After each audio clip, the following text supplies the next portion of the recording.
Characterize the situation perfectly.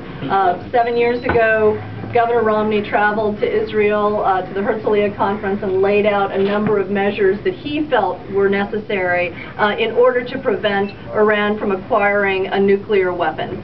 And he recognized at that point what a serious and existential threat it would be to Israel if they were to be able to acquire that nuclear weapon. And despite the fact that all of these measures that people understand needed to be made, all of the sanctions that needed to be put into place to put pressure on Iran to slow down and stop the enrichment of nuclear fissile materials, our President Obama, did not put any of those into place, did not apply any strong pressure until very, very recently. So he's standing before you now saying, I've done everything you would have wanted me to do. I've applied all of these sanctions. Well, yes, in the last few months, perhaps, because other people were forcing you to, because finally you felt you needed to, because perhaps of political expediency. But America has not been the friend to Israel these past 4 years that we needed to be.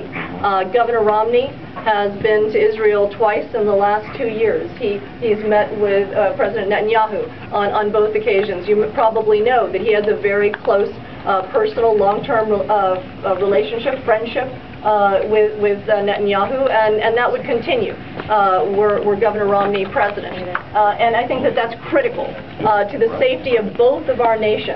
As Kelly pointed out, it's not just a question of Iran acquiring a nuclear weapon. It's a question of what does that mean for Israel? What does that mean for the safety of the entire Middle East region? What, at that point, would keep all the rest of the nations in the Middle East from wanting to have their own nuclear weapons to defend themselves from Iran, because Iran would like to dominate the region and lead the region. That's one reason why they're so unwilling to give up Syria and willing to devote so much manpower and diplomacy, if you will, to preserving the Assad regime.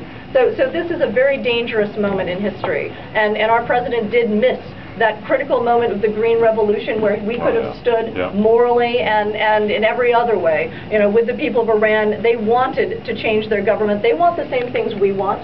You know, they care about their families. They want democracy. They want human rights. They're not getting them in Iran right now. And so we missed a window. Hopefully, with Governor Romney in office, we would be able to express, as Kelly mentioned, firmly and in a way that they believe that there is a red line that cannot be crossed, and that we will not allow Iran to acquire nuclear weapons. That's what Governor Romney has said again and again. It can't happen. It's too dangerous for the world and for